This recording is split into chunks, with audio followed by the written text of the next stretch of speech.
Welcome back. Today we are going to discuss about the most important questions in nationalism in India, Class 10, Chapter 3. As you know, the question paper released by CBSE for Term 2, which includes 5 sections. Section A, it includes 2-mark questions. Section B consists of 3-mark questions. There will be 3 questions. And section C with 5-mark questions, there will be 2 5-mark questions. And section D, it will be case-based questions, and there will be a passage given to you, and then you have to answer the questions based on the passage. And then finally, section E, it's map skill-based questions. So these are the 5 sections in the question paper as released by CBSE. When we come to the chapter Nationalism in India, let us focus on the most important areas and important questions today. The first important question here is about the decision of Gandhiji to withdraw the non-cooperation movement in 1922.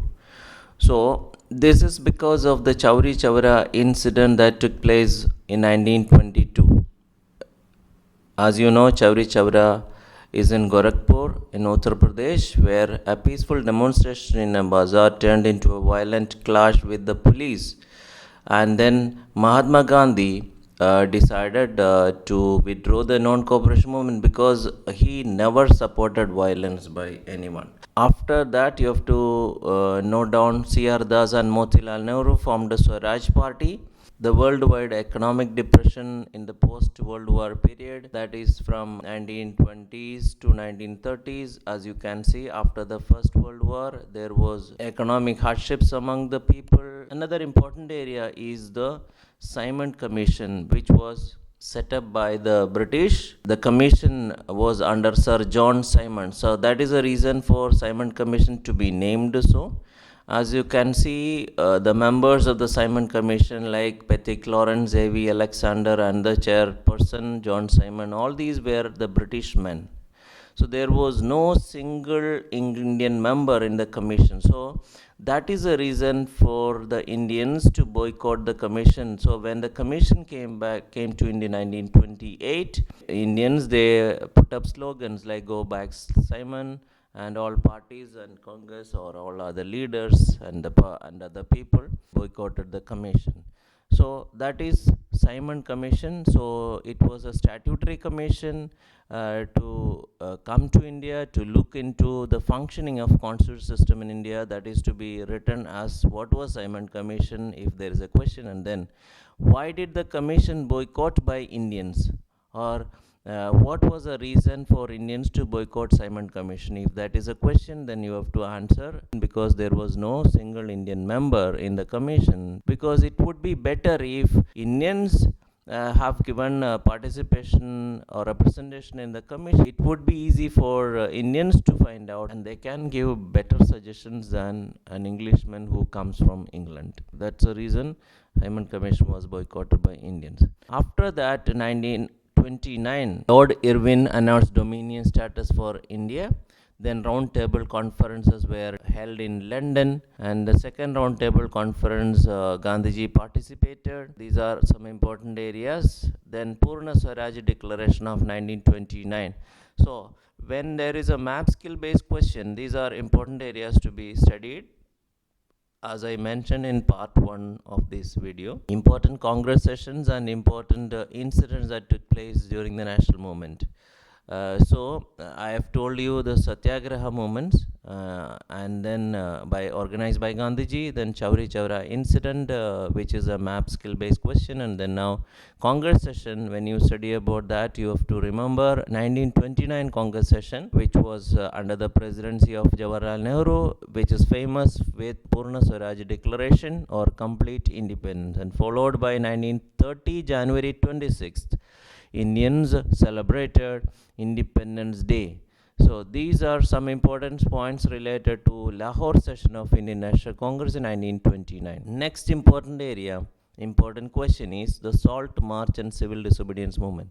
Remember the point that the Salt March was the beginning of civil disobedience movement, because Gandhiji started his journey from his ashram in Sabarmati to Dandi beach in Gujarat. It was a symbolic struggle because Gandhiji has chosen salt as a symbol, a powerful symbol, because that could unite the entire people. Or because, as you know, salt is a commonly used, regularly used product or a commodity, and so that everyone will be affected if there is a tax on salt. So that's the reason Gandhiji has chosen salt as a powerful symbol. And then with the Salt March, civil disobedience movement started.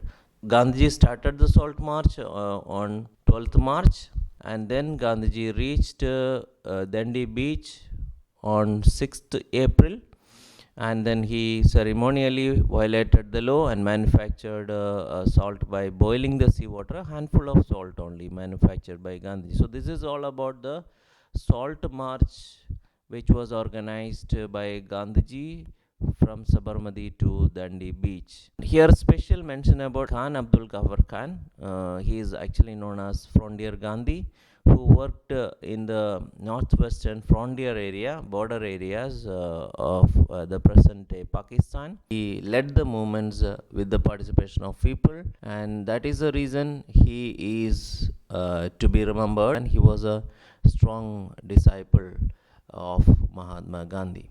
Then during the time of civil disobedience movement, there were nationwide protests, struggles by the people, violence, everything was there. That is the reason Gandhiji called off the movement and entered to a pact with Lord Irwin. He was a viceroy. So this pact was known as Gandhi-Irwin Pact of 5th March 1931. Then in 1931, Gandhiji went to London for the conference, that is the Round Table Conference. The decisions taken in Round Table Conference were not in favor of aspirations of the Indians. Next part of this topic is about the participation of people in civil disobedience movement. So you have to clearly understand the difference between civil disobedience and non-cooperation movement. So here there is a common mistake that is done by students, that is about the participation of civil disobedience movement and non-cooperation movement. They will write common points or which are related to non-cooperation movement, they will write in civil disobedience movement. Civil disobedience movement related points will be written in non-cooperation. So you should clearly understand the difference between civil disobedience movement and non-cooperation movement. When you look at the participation in the movement, in civil disobedience movement, you can see the rich communities, rich peasant communities like Patidars of Gujarat and Jats of Uttar Pradesh. They were mainly struggled against the British, or they took part in the civil disobedience movement because of their the British government's revenue demand to be reduced, or they want, because they had problems with economic depression, trade depression, falling prices and all that. Then they supported civil disobedience because they wanted to fight for Swaraj, which was a struggle against high revenue. So this is a key point, high revenues imposed by the British. That was the main reason for rich peasant communities to participate in the civil disobedience movement. Then poor peasant communities, how did they participate? This is another question. So they were depending on the landlords. They were lending money or they were working on the land. So they did not get adequate support. They did not even get, or cash incomes were also reduced, and then it was difficult for them to pay the rent. All these were affected the poor peasants, and so that they participated in civil disobedience movement. Next group of people who participated were the business classes or the entrepreneurs or the industrialists. So the business class people, their main problem was to expand their business. So they wanted protection against imports of foreign goods, and they wanted more relaxation in import and export processes. Okay, because international trade, if they wanted to involve, there should be trade relaxations. That's the reason these industrialists or business class people, they have participated in the civil disobedience movement. Then another important question here is about Indian Chamber of Commerce and Industries, 1927. And another possible question is the participation of industrial working classes or workers in the industries. What were their problems? What were their concerns to participate? They were not getting adequate wages, or they have organized struggles or strikes, especially by railway workers, and they were also affected by the problems from their industry. So that was the reason for them to participate in the civil disobedience movement. Then finally, a very important question is the participation of women in civil disobedience movement. So if there is a question about explain the role of women in civil disobedience movement, you have to say an easy point, that is a large scale participation of women in the civil disobedience movement. Thousands of women were there when Gandhiji organized Salt March, and they also thought that it was their duty to take part in the national movement, because they also realized that their role in the political activities will give them strength, and that will be a service to the nation. That is what they considered. As you know, any movement will have its own limitations. So let's see the limitations of civil disobedience movement. So the question expected here is, what are the limits of civil disobedience movement? So in this, you can write the participation of untouchables or the Dalits. They had their own concerns because they were considered as untouchables. Gandhiji called them as Harijans because it means that children of God. And Gandhiji also organized Satyagraha to give them access to public wells, tanks, roads, and schools. So they organized themselves, they demanded reserve seats and everything. Gandhiji organized Depressed Class Association in 1930, is another important area to study. Depressed Classes Association 1930, because Gandhiji believed that these separate electorates for Dalits will definitely create disintegration in the country, in the society. And that's the reason Gandhiji disagreed on these separate electorate for them. That will classify or that will categorize them, that will segregate them. That was the concern of Gandhiji. Next is the sense of collective belonging. That's the next topic, important topic here. It is all about, we will look into nationalism that spread among the people, in the minds of the people, through various images, symbols, allegories, poems, then folk songs, tradition, culture, heritage, everything. Everything that whichever created a kind of national feeling or patriotism, that is what the collective identity among the people regarding the sense of nationalism. The first question which is expected here is image, Bharat Mata, image of Bharat Mata created by Bankim Chandra Chattopadhyay, and who is the one who created Vande Mataram, the national song of India. So remember these points, it's an important area to study. And this is taken from, Vande Mataram is taken from his novel Anandamad of Bankim Chandra Chattopadhyay. Remember that point, that's an important area to study. Then Rabindranath Tagore, who is the creator of our national anthem, Janaganmana. So that is also to be remembered here. Then Folklore of Southern India, Natesha Shastri in Madras, who published a massive 4-volume collection of Tamil folk tales. So folk songs also had a major role to play in the national movement. So in brief about a sense of collective belonging, it's all about the various aspects, various elements that created the sense of national feeling among the people. First is the united struggle by the people.